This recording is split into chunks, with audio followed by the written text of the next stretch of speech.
So today our first question is reaching out to the Organization of Islamic Cooperation is not only morally wrong, but also political futile. Discuss and bring out significance of OIC, Organization of Islamic Cooperation. So is not only morally wrong but also politically futile. Discuss. So challenges in the relationship. India fundamentally is a secular nation, while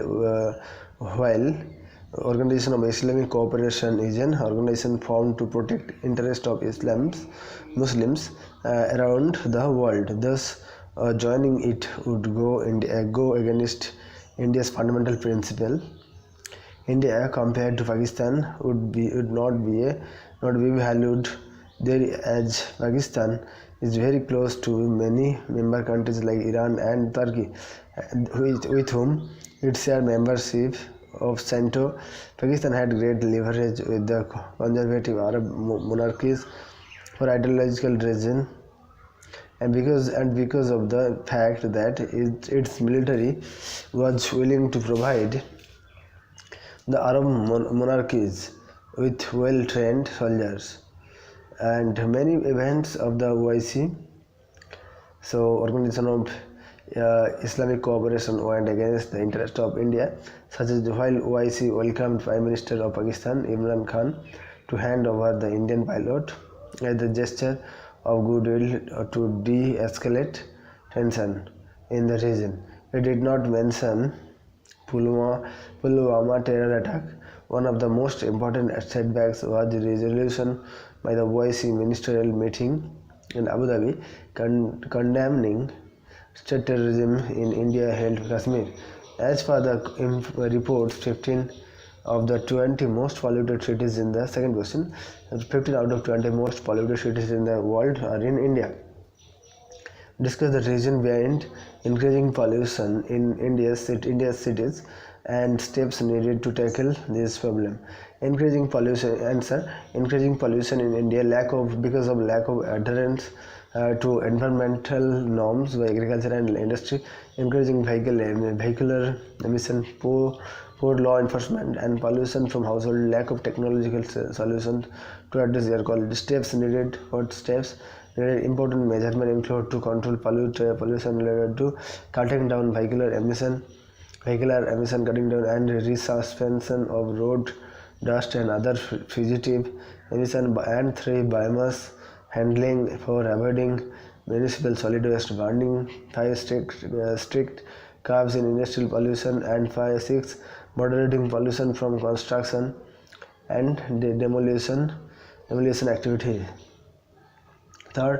Highlight the problems faced by unorganized workers in India and measures taken by the government to solve this problem. First answer: challenges of unorganized sector. What are the challenges of unorganized sector? Unorganized sector constitute more than 90% of the labor workforce in India. And problems of unorganized sector: it affects wage premium and formal wage employment. Among self-employed persons, the share of those who found their work remunerative was below 50 to 60% in rural and urban areas respectively. So it affects wage premium and formal wage employment problems of unorganized sector. No comprehensive social security.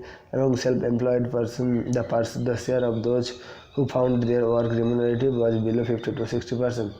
50% and 60% in urban area and rural and urban area respectively. No comprehensive security, social security, no guaranteed minimum wages despite existing laws, and bonded labor is reported as the problem by the ILO report last year. Child labor, as they are paid less and work for more hours. Working women face issue of harassment at workplace, lack of healthy and congenial environment at the workplace. Measures taken. What measures we can take? Okay, first is PM Swaram Yogi Mandhan Pension Yojana, Rashtriya Swasthya Bima Yojana, Atal Pension Yojana, Aam Admi Bima Yojana, Janani Suraksha Yojana, Indira Gandhi National Old Age Pension Scheme, the Unorganized Workers Social Security Act 2008, and shall be eligible for registration, and state governments are to provide benefit of welfare schemes. 4 question. India must not underestimate the impact of the US withdrawal of the trade privileges. India must not underestimate the impact. The US withdrawal of trade privileges impact would be much more than it estimates. Answer. Establishment by the Trade Act of 1974 (GSP) promotes economic development by eliminating duties on GSP promotes economic development by eliminating duties on thousands of products when imported from the designated beneficiary countries and territories. So this Trade Act of 1974 GSP promotes economic development by eliminating duties on thousands of products. Now when imported from the designated beneficiary countries and territories. Impacts on India. It will impact the exports of a few domestic sectors, and such as processed food, leather, plastic building materials, and tiles, engineering goods, and hand tools, etc. Removal of those duty concessions would make some products relatively uncompetitive in the US market. To export from other developing countries. India will lose a vital US trade concession under which it enjoys zero tariffs on 5.6 billion of exports to the US. What India can do: diversifying export market, strengthening export competitiveness by focusing on India's unique strengths, incentivizing exports through ease of doing business reforms, credit availability and market support. Earlier, India proposed tariffs of about 235 million on 29 American goods. India has also attempted to address the trade deficit with purchase of American oil, energy and aircraft. A similar comprehensive trade package can be conceived. Discuss the hurdles facing permanent commissioning of women officers in armed forces. Also highlight the steps taken by the government towards this aim. Union Defense Ministry has announced that permanent concession will be granted for women in all the 10 branches of Indian Army. Changes facing women into armed forces. This will not alter their position with respect to combat roles. Under permanent commission tenures, women could be exposed to hostile environment, the attendant hazard and trauma, possibility of being made a prisoner of war. So here you can see. So Union Defense Minister announced that permanent commission will be granted for women in all the 10 branches of Indian Army. The attendant hazard and trauma possibility of being made a prisoner of or steps taken, including inducting them in the Indian Air Force fighter stream, in the Navy too. All non-seagoing branches cadre have been opened for women officer through the SSC. Army has decided to induct women as soldiers or jawans, and they will be recruited for the corps of military police. Currently, women are serving as officers in the Army, Indian Air Force, and Navy. So next question. Recent belated acquittal of death row convicts by Supreme Court highlights the need to junk the death penalty. In your opinion, should capital punishment be abolished? Reason to abolish capital punishment: because it denies a chance at reforming the accused. The procedure is not always flawless.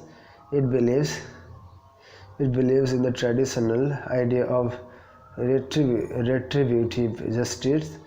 It goes against the fundamental human rights and dignity of life. Many times the investigative machinery is found to be biased against people from certain backgrounds.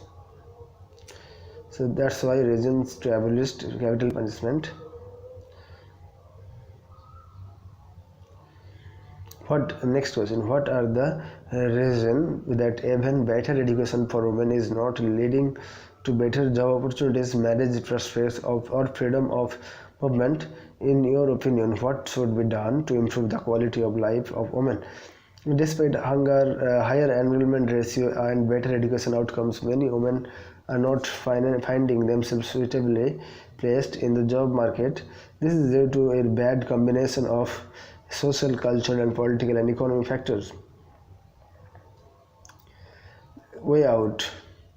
Empowering women with latest skills and creating competition in markets traditionally considered female dominated, like nurses, and this improves remuneration, changing social attitudes towards IEC campaign, and stricter law enforcement mechanism, empowering women by creating awareness about their rights and basic liberties, gender sensitization through education. Next question. Despite the National Family Health Survey for showing an encouraging improvement in child nutrition, India continues to fare poorly in world ranking on child nutrition.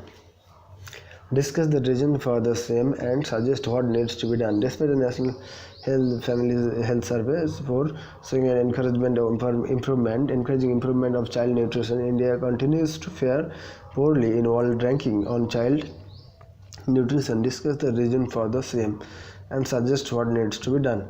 Recent ranking on global hunger put India below many of our neighbors on malnutrition. Reasons: because of lack of awareness on nutritional practices, lack of diversity in diets, poor health of women, unavailable health and support system at grassroots level. Poverty leads to poor affordability of food and diversity of the challenge top-down one-size-fits-all approach. What to do? An evidence-based policy making by focusing on the highly vulnerable districts, and second, focusing on unique needs of certain groups like SC, ST, minority, women, and children, and three, fortification of foods.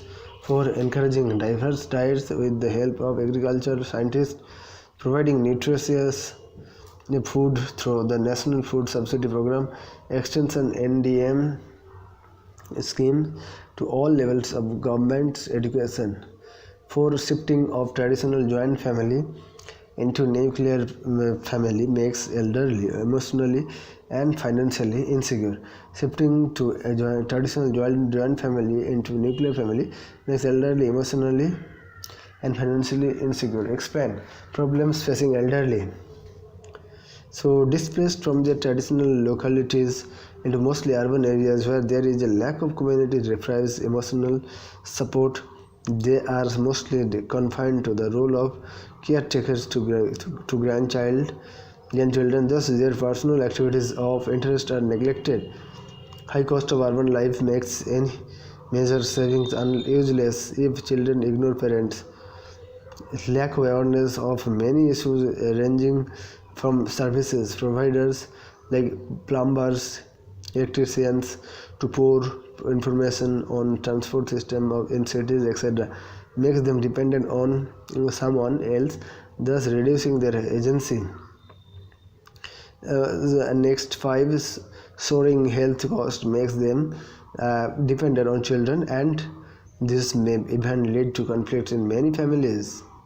So our next question: what is US generalization system of preferences, GSP, generalized system of preference? What is US generalized system of preference program? How would removal from it would impact India, and what course of action according to you government must take? So first answer: establishment of the Trade Act of 1974. GSP promotes economic development by eliminating duties on thousands of products when imported from the designated beneficiary countries and territories. So establishment of the Trade Act of 1974. GSP promotes economic development by eliminating duties on thousands of products and imported from the designated beneficiary countries and territories. Impact on India: it will impact on the export of a few domestic sectors such as processed food, leather, plastic, textiles, engineering goods, and hand tools, etc.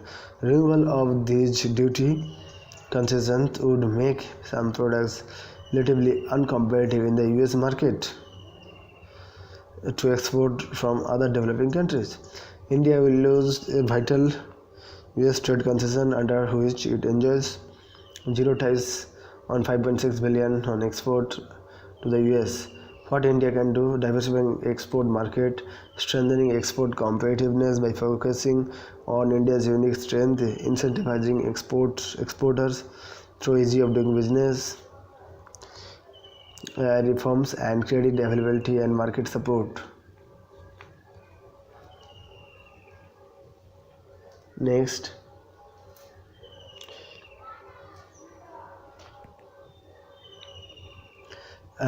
earlier India proposed tariffs of about 235 million on 29 American goods. India has also attempted to address the trade deficit with purchase of American oil, energy, and aircraft. A similar comprehensive trade package can be conceived. Second question: incentivizing work from home jobs through policy level initiatives can help in creating jobs in the ITES domain while increasing the available talent pool for the sector. Comment: the government is working on a scheme to force work from home jobs in the IT sector by offering financial incentives to both employees and employers. Benefits of such a policy: this will create employment opportunities in the IT and ITES industry, especially for women and differently abled persons. The policy may extend relaxation in labor laws similar to that given to startups under the Startup India program, thus boosting employment. The policy purpose is to provide 50% of actual expenditure on technical infrastructure required for enabling such jobs. This leads to more employment. It reduces the cost of setting up industries and leads to increased investment. So next question: despite the number of cases and deaths more than doubling in less than 20 days due to H1N1 influenza, since the review, the ministry has made no additional effort to contain the spread. In this regard, critically analyze the steps taken by the government for prevention of H1N1 influenza. So first answer: H1N1 challenge. H1N1 flu is also known as swine flu. It's caused swine flu because in the past the people who caught it had direct contact with pigs, and that changed several years ago when a new virus emerged that spread among people who had not been near pigs. Steps taken: Union Health Ministry had reviewed the preparedness and action taken by states to deal with influenza cases. The ministry has issued a guideline recommending vaccines for healthcare workers and deeming them reserved for those above 65 years of age and children between 6 months to 8 years. We had mandatory vaccination for healthcare providers and ensuring vaccines available in peak season. Guidelines for all risk groups including all old age, hypertension and diabetic patients. Measures include screening and heritage of symptomatic patients and implementation of respiratory hygiene and cough etiquette. Information could be collected from different surveys and surveillance to find out when and where influenza activity is occurring, determine what influenza virus are circulating, and release. Third is release timely modification vaccines. And 6. Facilities prompt awareness and characterization of influenza-A viruses with pandemic potential and accelerate the implementation of effective public health responses. 4th question. Discuss the obstacles in the way of achieving government target regarding residential rooftop solar power. What measures should be taken to remove these obstacles? Challenges in adaptation. Lack of information. One of the key barriers to installing rooftop solar system is that they do not know who to contact to understand the process to be followed and permission required. High installation cost. The most significant barrier to rooftop solar in India is high upfront cost for installation, and commercial and industrial consumers are often reluctant to invest such a high amount of upfront. Limited finance availability due to perceived high risk and suspicion about performance for this relatively new sector. Banks are reluctant to lead to solar rooftop projects. Borrowing cost can therefore be as high as 12% or more. Implementation of the net metering policy. Another key barrier to rooftop solar adaptation is the poor implementation of net metering policies across the states. 5. High cost of energy storage. As solar power can only be generated during the daytime, it warrants energy storage to ensure continued usage at night time and or when solar radiation is low. Currently, the cost of rooftop solar system with battery storage could be between INR 90,000 to 1,35,000 per kW, depending on voltage.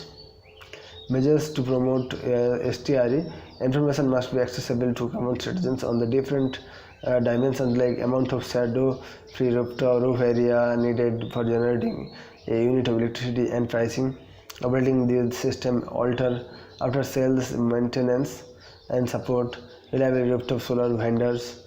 Building capacity of local electricity linesmen and electricity inspector and other nodal officials in the electricity department in billing and metering for solar power can go a long way in improving consumers' experience. Process for approving net metering applications and disbursing subsidies will need to be efficient and painless to motivate consumers to invest in this new technology.